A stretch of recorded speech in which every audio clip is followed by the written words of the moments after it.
মা গো, আমার মা তোমার সঙ্গে আরই একটা কথাও বলবো না।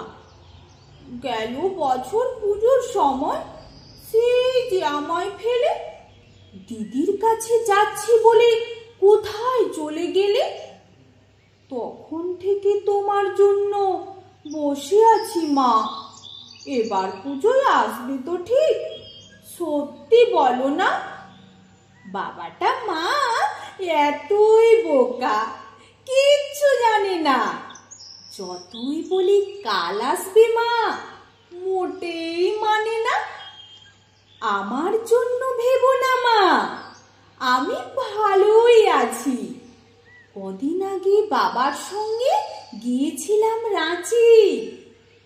বিল্টু মামা, চুমকি মাসি খেলনা দিত কত। আমি কি আর যত্ন করে রাখতে পারি অত? ফেরার সময় ঝুমঝুমিটা ভেঙে গেল পড়ে। সত্যি বলছি, আমি না মা ভাঙিনি ইচ্ছে করে। ওই দেখো মা, একটা কথা বলতে গেছি ভুলে। ময়নাটা না পালিয়ে গেছে পরশু খাঁচা খুলে। আর আমাদের দক্ষিণ দিকের কলাবতী গাছে আজ দেখছি দুটো হলুদ ফুলও ফুটে আছে।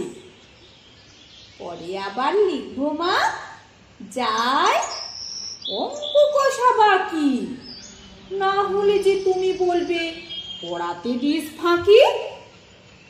আসার সময় এনো একটা নতুন ঝুমঝুমি, তুমি আমার প্রণাম নিও। ইতি, তোমার রুমি।